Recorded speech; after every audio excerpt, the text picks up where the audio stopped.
You have big plans for your life, huge ones. In your head, you're already successful, confident, disciplined, probably waking up early and drinking water like one of those people. And then real life happens. You wake up thinking, today is the day. Today, you'll finally start. Today, you'll be productive. Then you check your phone, just for a second, just to see the time. Suddenly, it's 11:47 a.m. You've watched a stranger explain their morning routine, another stranger explain why morning routines are fake, and a third stranger explain why you're failing at life. And somehow, you're tired.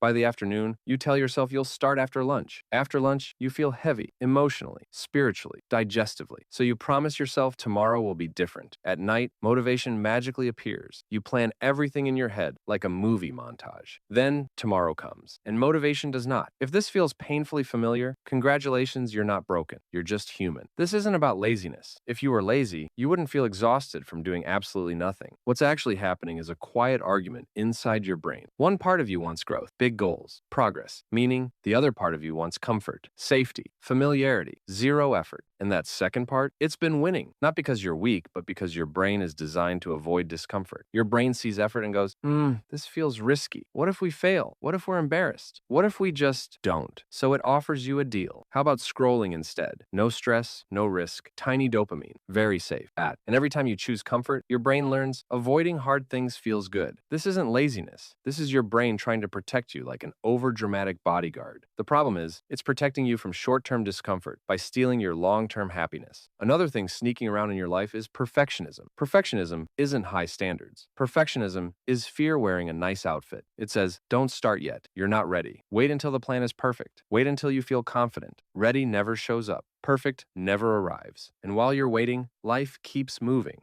Deep down, there's also fear. Fear that if you try and it doesn't work, you'll have to face the idea that maybe you're not as special as you hoped. So it feels safer to stay in imagination mode, because dreams can't fail, only actions can. Here's the truth most people avoid. Failure is not the opposite of success. Doing nothing is. Every capable person you admire failed more times than you've even started. The difference is they kept moving badly, awkwardly, imperfectly. They didn't wait to feel ready. They moved while feeling uncomfortable. Motivation didn't save them. Systems did. Discipline isn't something you're born with.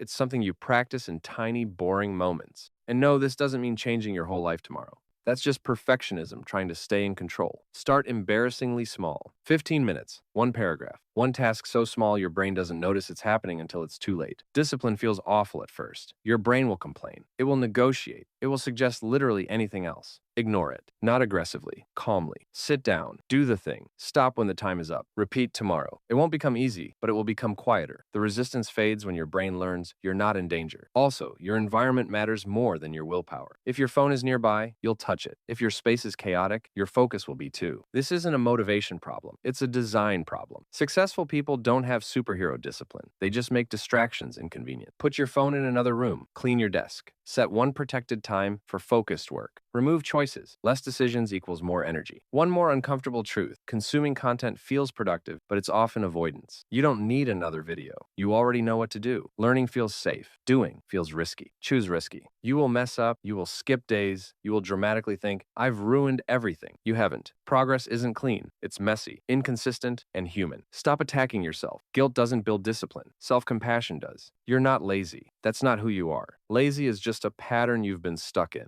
and patterns can be changed. So stop waiting to feel ready. Stop planning your life like a fantasy novel. Do one small thing today before your brain calls a meeting about it. Then do it again tomorrow. That's how momentum starts. That's how confidence is built. That's how the version of you who does finally shows up. Not someday. Not when it feels comfortable. Now.